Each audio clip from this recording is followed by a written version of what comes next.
If there's one thing I've learned over the last few years, it's that life is not just a straight line.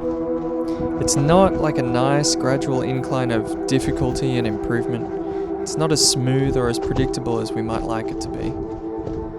The last couple of years have had so much uncertainty and instability, so much stuff that we couldn't control. And amidst all that, I found peace in the fact that I still had some control over my running. But training for and running in this race showed me that even when we think we're in control, often we have no idea.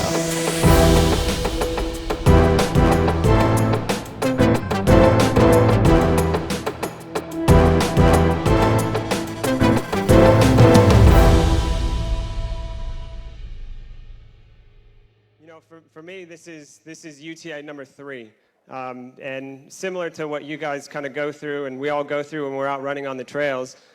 You go through this mindset of thinking you know it, and then remembering that actually maybe I don't know it all, and then by the time you're done with the race, you've learned something new. And over the last 3 years, I've had a fantastic opportunity to be able to work with. Preparing for an ultramarathon has its ups and downs. Sickness, injury, work commitments, all things that try to get in the way. But just like a lot of things in life, it's not about making excuses or trying to point the finger or getting frustrated and giving up. It's not about avoiding the obstacles. If you miss a whole week of training, you can't let that put you off training for even longer. You can't think that because you've gone backwards that there's no point in going forward anymore.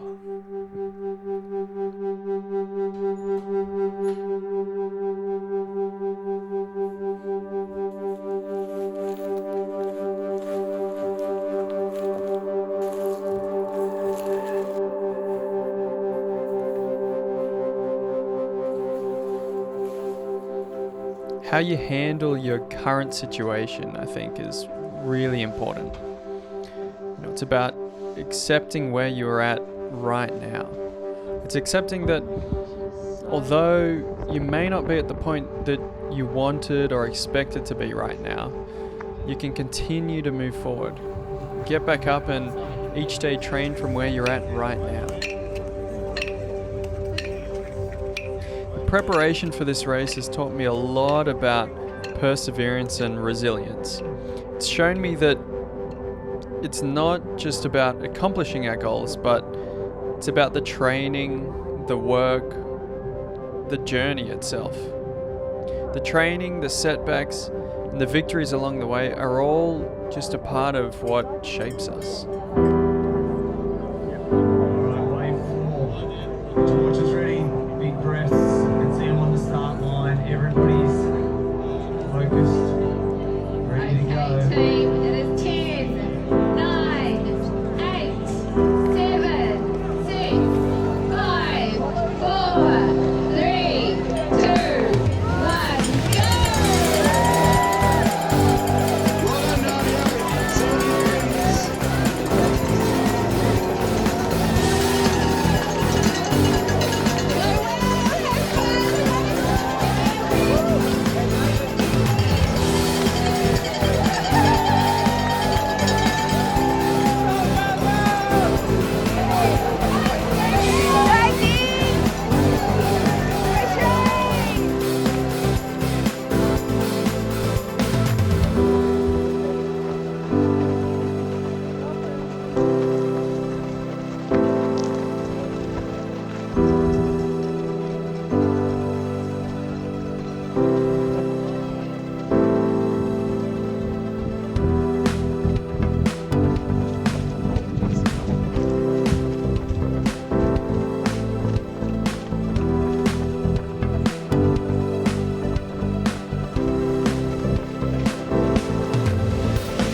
Another couple guys.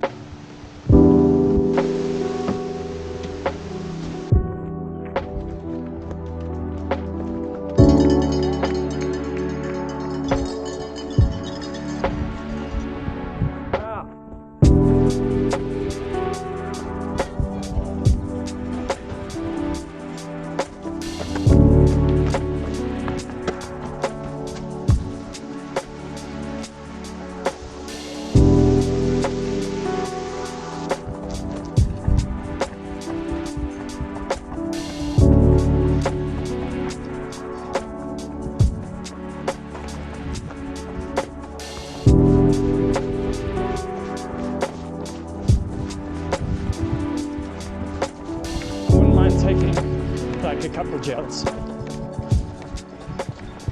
one's almost solid. Coming into the first aid station, I think we were both feeling pretty fresh. We really didn't want to spend too much time there. I think we kind of wanted to have a good first half of the race, knowing that the second half would be pretty tough. Thank you. I'm waiting for this guy. We were good for water, so Cam just grabbed a few lollies and I grabbed a few gels, and then we were back on the trail pretty quickly. I'm good.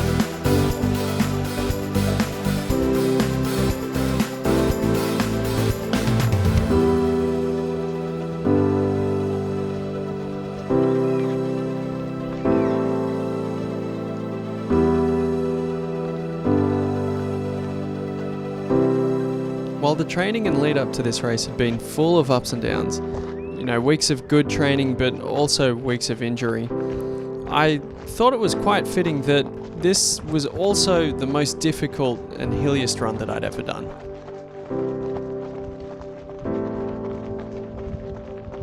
The technical terrain and the steep inclines both seem to mirror the challenges that we face when preparing for the race.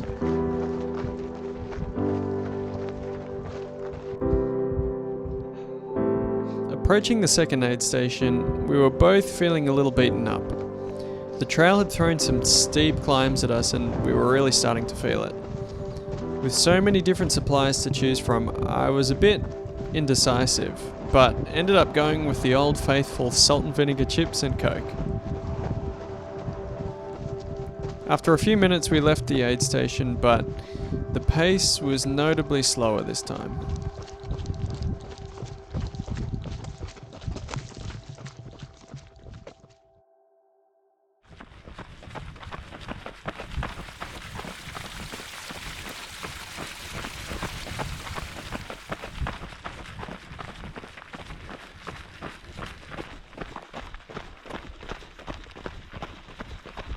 We were both feeling okay after the second aid station. We were taking it slow, recovering from all those hills that we'd just been climbing over the first half of the race. But we were hopeful, I think. We knew that the next 10 kilometers was mostly downhill. So we figured this would be a time where we could push a little bit faster and make up some time before the last 10 kilometers, which was going to be packed with some huge hills.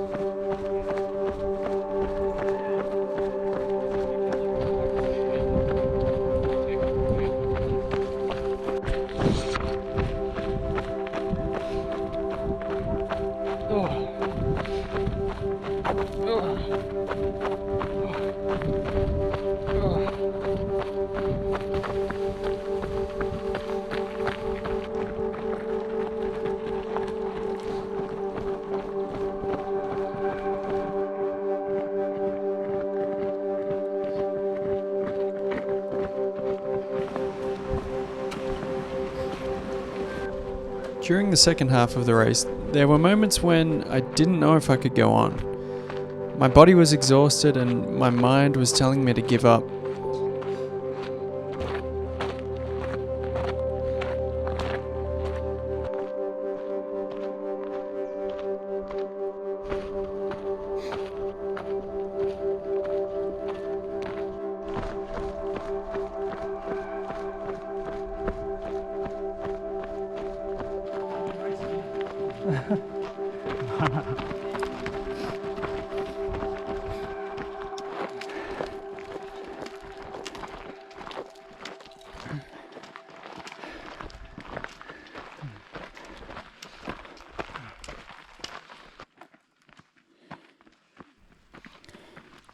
We live in such a fast-paced world that's always telling us to move fast, to keep making progress, always giving 100% and never slowing down. But ultra running has shown me that putting in 100% looks different at different times.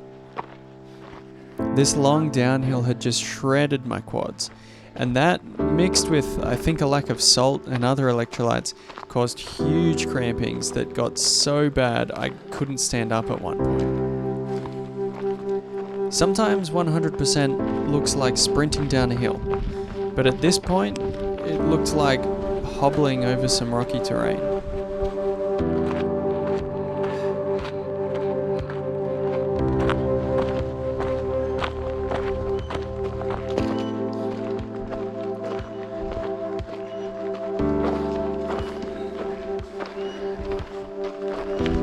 But just because you're tired and you've reached a massive hill and you've slowed down dramatically, doesn't mean you drop out of the race. It means you continue pushing forward at a slower but just as intense pace.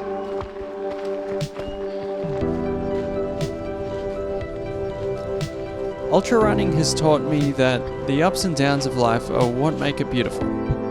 We can't keep moving forward at such a fast pace all the time because we're not always going to have a nice flat surface to run on. But it's not about avoiding the difficult times. It's about embracing them and using them as an opportunity for growth.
As I crossed the finish line of the Ultra Trail Australia 50km race, I realised that this is just the beginning of the journey. Life will continue to throw challenges my way, but I've learned to embrace them. I've learned to continue moving forward, knowing that my pace will fluctuate throughout, but that's okay. These lessons, I think, have made me a stronger, more confident, and more compassionate person.